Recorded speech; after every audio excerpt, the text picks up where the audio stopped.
Et salut à tous, c'est Tom Selleck. Alors comme vous pouvez le voir, j'ai utilisé ma YouTube Money pour me payer un week-end à la campagne, mais j'ai quand même décidé de vous faire une petite vidéo, parce que c'est important. Chut. Alors récemment j'ai testé le HTC 10, j'ai également testé le S7 et le S7 Edge, du coup ce que j'ai décidé de faire, c'est de les comparer, ça me paraît logique. J'ai dressé une liste de 9 points pour comparer les deux terminaux. Désolé s'il y a un peu de vent, parce que je suis en extérieur, comme vous l'avez remarqué. Et malheureusement, dehors, il y a du vent. Qu'est-ce que vous voulez que je vous dise? Ok, le premier point, c'est les specs. On va comparer les deux produits au niveau des specs, mais on va pas trop s'attarder non plus là-dessus. Au niveau des specs, on a quoi? D'un côté, donc le premier terminal dont je vais parler à chaque fois, c'est le HTC 10. Et ensuite, basculer sur le S7, S7 Edge. Pour moi, le S7 et S7 Edge, les deux terminaux se ressemblent beaucoup. Et donc, du coup, on peut les mettre dans le même tas en même temps. Donc concrètement le HTC 10, on a un écran de 5.2 pouces et du Super LCD 5, on est en 1440 par 2560. Sur le S7 et S7 Edge, on a du 5.1 pouces et on va dire du 5.5 pouces. Dans tous les cas, on est en 1440 par 2560. Donc des deux côtés, il n'y a pas spécialement de préférence. On est sur la même type de définition. On a bien sûr des densités de pixels différentes, mais ça va répondre aussi à des besoins différents. On a des écrans plus ou moins grands, tout simplement.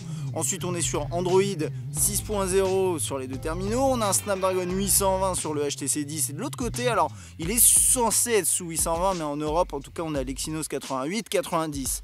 On a deux versions de mémoire, 32 et 64 Go.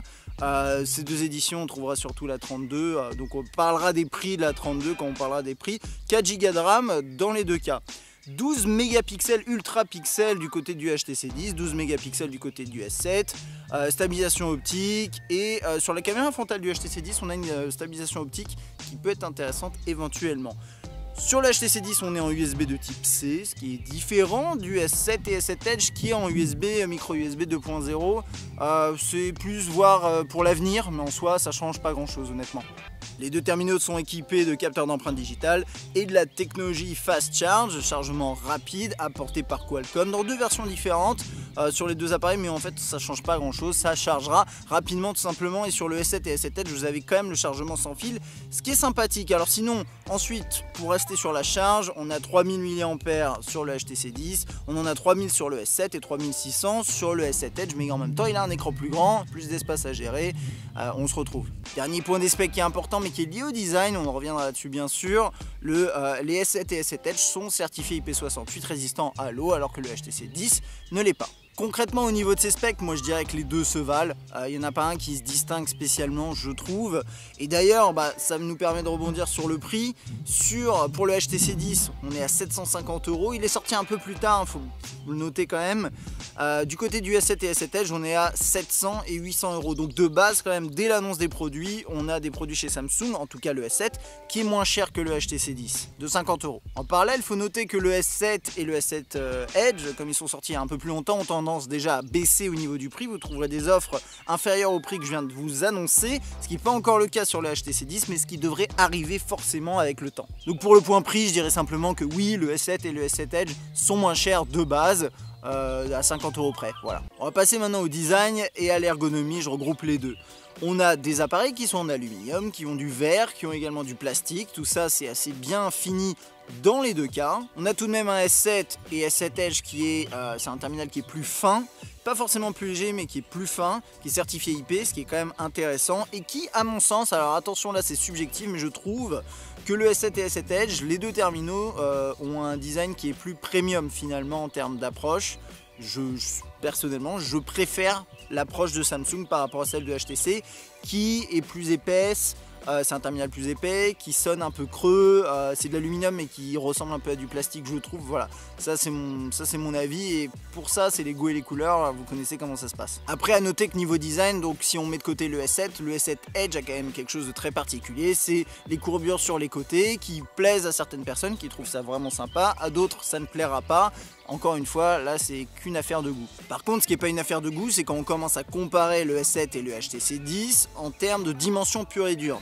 On se rend compte que le HTC 10 est un peu plus haut, et aussi plus large et plus épais, pour un écran qui est à peine plus grand, donc ça c'est à relever. C'est-à-dire que niveau ergonomie, moi personnellement, encore une fois, j'ai trouvé que le S7 était plus ergonomique, plus facile à agripper, il est plus fin, plus agréable à agripper. Après le HTC 10 c'est pas désagréable, il y a les boutons qui sont bien placés, il n'y a aucun souci. Et puis pour le Edge, bah là on est dans un format un peu plus grand de 5.5 pouces, donc ça ce sera encore un autre débat, et personnellement je préfère quand même le S7 par rapport au S7 Edge en termes d'ergonomie. Donc concrètement, niveau design et ergonomie, moi je donnerais ce point plutôt au S7 pour tous les points que j'ai abordés. Meilleure ergonomie à mon sens et un design plus esthétique, plus réussi, mais ça c'est mon avis. Putain, les oiseaux ils font la fête là. Wouh! Yay! On va passer maintenant aux écrans. Comme je vous disais, sur le HTC 10, on a du 5.2 pouces SLCD 5. Sur le S7 et le S7 Edge, on a du 5.1, 5.5 en Super AMOLED. Même définition dans les deux cas, mais de fait, comme le S7 Edge a un écran plus grand, on a une densité de pixels qui est inférieure. Logique. Sur les deux appareils, les couleurs sont vives, les noirs sont plutôt profonds sur le HTC 10 et très profonds de par le Super AMOLED sur le S7 et S7 Edge. On a des angles de vue qui sont pas mauvais, pas incroyables mais pas mauvais sur le S7 et S7 Edge. Et de l'autre côté sur le HTC 10 on a quand même des angles de vue qui sont assez mauvais, et moi sur l'appareil que j'ai testé il y avait des vagues à l'écran qui sont clairement problématiques, donc ça j'espère que vous l'aurez pas, mais tout de même je tenais à le mentionner. Bon, et puis après sur le S7 Edge c'est un peu particulier avec la courbure latérale. Personnellement je suis pas fan du rendu de l'écran, ça fait une déformation sur le côté, on en a déjà parlé de nombreuses reprises, je suis pas fan du tout. Dans tous les cas pour l'écran, moi j'ai donné quand même ce point au S7, hein, pas forcément au S7 Edge mais au S7 pour plusieurs raisons. Les couleurs sont vives certes dans les deux cas, mais on a des noirs plus profonds, densité de pixels qui est à peu près similaire, ça joue à peu de choses, les deux écrans sont très bien. Le seul problème que j'ai aussi à signaler sur le HTC 10, c'est ce problème de vague que j'espère vous n'aurez pas. Parlons maintenant du son. Et là vous entendez les oiseaux, c'est un bon moment pour parler de son, n'est-ce pas? Alors lors de sa conférence, HTC a vraiment insisté sur le fait que le terminal est compatible iRes, haute résolution audio, ce genre de choses. Tout ça c'est très bien, mais ce qu'il faut savoir c'est que le S7 et le S7 Edge le sont également. À côté de ça, sur le HTC 10 on a un haut-parleur qui est quand même sympa, c'est pas du boom sound comme on le connaissait, mais il est quand même très bon. Sur le S7 et S7 Edge c'est un bon haut-parleur, mais je trouve qu'il est quand même en deçà du HTC 10 là-dessus. En plus de ça, sur le HTC 10 vous pouvez d'un calibrer votre profil audio en faisant un test qui est vraiment sympathique, et de deux vous avez des écouteurs iRes qui sont dans la boîte. Donc encore une fois ça se joue pas à grand chose, mais pour toutes les petites raisons que je viens de vous citer, je trouve que le HTC 10 est meilleur au niveau du son par rapport au S7 et au S7 Edge. Parlons maintenant des fonctionnalités de l'interface sur ces deux appareils. Ils tournent tous les deux sous Android Marshmallow, ils ont tous les deux des interfaces Material Design, mais ils n'ont pas les mêmes fonctionnalités. Enfin pas les mêmes, ça se rejoint au final. Qu'est-ce qu'on a par exemple sur le HTC 10? On a Motion Launch qui permet de lancer des applications en traçant des lignes sur l'écran, etc. On a différents thèmes, dont des thèmes avec la possibilité de déplacer les icônes exactement où vous voulez sur l'écran, c'est sympa. On a Boost Plus qui est une application qu'en fait on retrouve chez Samsung qui a un nom dont j'ai oublié, mais c'est un gestionnaire de téléphone concrètement. Sur le S7 et S7 Edge, qu'est-ce qu'on a en plus? On a le Game Launcher, on a également des thèmes, on a le Multi-View, on a d'autres choses, mais finalement oui on a peut-être plus de fonctionnalités sur le S7 et S7 Edge, d'autant plus qu'avec le Edge on a les fonctions Edge en plus bien entendu, mais au final je trouve pas qu'on ait de fonctions chez Samsung qui soient spécialement plus sympathiques que ce qu'on a chez HTC. Il y a quand même un truc à noter, c'est que comme HTC a décidé de reboot entre guillemets Android, eh bien il y a des applications qui ont été enlevées. Donc HTC a enlevé quelques contenus qu'on avait auparavant qui pouvaient être éventuellement utiles. Alors au global je dirais que les deux sincèrement niveau fonction et interface se valent, on a deux interfaces qui sont sympas, qui ont quelques fonctions qui se distinguent l'un de l'autre et c'est pas mal du tout ça. Maintenant à vous de l'enrichir via le Play Store. Je dirais quand même que le S7 est un poil au-dessus parce qu'il y a quelques fonctions supplémentaires que on va dire en plus HTC, et en plus HTC on va dire a enlevé des fonctions, c'est ça le problème. Mais au global on est très proche, je donnerais quand même le point au S7 pour les raisons que j'ai citées. On arrive sur la fin, mais on va maintenant parler d'autonomie. Alors pour rappel, le HTC 10 a une batterie de 3000 mAh. Sur le S7 on a 3000 mAh également, et S7 Edge 3600. Cela étant dit, entre le S7 et S7 Edge il n'y a pas beaucoup de différence d'autonomie, vu que l'écran est plus grand, ce genre de truc, il y a des fonctions en plus, je sais pas si ça joue. En tous les cas, moi ce que j'ai constaté c'est que chez Samsung on a un test, alors moi j'ai mon test d'autonomie classique, je vous invite à aller voir sur les différents sites. Sur testmobile.fr il y a encore des tests bien sûr, et sur W38 bien entendu. On arrive à 67% à la fin du test sur le S7 et S7 Edge, la même chose. Ça donne à peu près une grosse journée d'autonomie, difficilement plus, éventuellement 2 jours sur le Edge tout de même.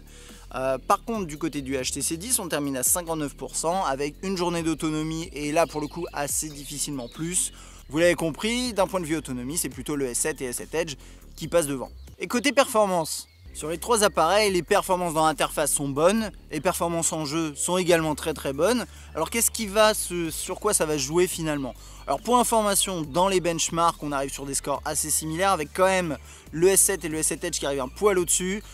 Enfin, honnêtement, les benchmarks, j'ai tendance à dire qu'on s'en tape un peu, donc on met ça de côté, mais ayez en tête le fait que les benchmarks sont un poil au-dessus. Il y a juste un truc à noter, c'est que sur les terminaux de Samsung, il y a une chauffe qui est moindre. Et la chauffe par contre on va la trouver sur la HTC 10 notamment en enregistrement de vidéos 4K ou quand vous jouez sur un jeu en 3D un petit peu lourd. Donc là-dessus je dirais encore une fois que c'est Samsung qui passe devant, ne serait-ce que pour la chauffe qui est quand même un point important. Bon, et on va finir par l'appareil photo et là ça commence à devenir intéressant puisqu'on a vraiment là deux terminaux qui sont excellents sur cet aspect là. Je ne vais pas rentrer dans les détails là-dessus, vous aurez qu'à aller voir les tests individuels, mais je vais vous faire un petit résumé rapide. Concrètement sur le HTC 10, de jour comme de nuit, on a quelque chose de très bon, et c'est le nuit qui est plutôt important. En faible luminosité, on arrive quand même à avoir un rendu qui n'est pas trop bruité et un peu éclairci. On peut révéler des détails et ça c'est vraiment chouette. Le son à l'enregistrement de vidéo 4K est parfait presque on va dire, et la qualité vidéo en tant que telle est excellente. Seul petit reproche que je peux faire à ce produit en termes d'enregistrement vidéo notamment, c'est le fait de devoir toucher l'écran pour faire le focus, mais c'est un détail. Sur les S7 et S7 Edge, on a une qualité de jour qui est très bonne, de nuit c'est un peu moins bon, c'est un peu plus bruité, l'appareil a un peu plus de difficultés, notamment à faire le focus. Alors en termes de mise au point, il y a par contre un avantage, c'est quand vous enregistrez en vidéo par exemple, le focus se fait directement et se fait extrêmement rapidement, c'est un peu comme sur le G5 si vous voulez. Dans tous les cas et surtout pour la qualité différente et meilleure de nuit en photo et en vidéo pour le HTC 10, je donne ce point au HTC 10. Cela étant dit, pour être tout à fait honnête avec vous, les deux sont excellents et si aujourd'hui vous cherchez essentiellement un photophone, il n'y a pas de mauvais choix si vous choisissez l'un de ces deux terminaux. Bon bah j'ai fini ma liste, comme vous l'avez compris, il y a 5 points d'un côté, ça fait 5 et 2 points pour le HTC 10, le S7 et le S7 Edge passent devant. Alors ça ne veut pas forcément dire que le HTC 10 est mauvais, ça veut juste simplement dire que le S7 se retrouve en tête sur la plupart des points qu'on attend retrouver sur un smartphone. Il y a le prix, etc. J'ai tout cité, je ne vais pas repasser devant. Voilà, j'espère que ça vous aura plu. Dites-moi ce que vous en pensez dans les commentaires. Est-ce que vous aimez les comparatifs? Est-ce que vous êtes d'accord avec ce que je dis? Si cette vidéo vous a plu, n'hésitez pas à lâcher un petit like, à vous abonner si ce n'est pas encore le cas. Et moi je vous dis à très bientôt. Profitez du soleil les enfants, il fait vraiment beau. Allez, salut!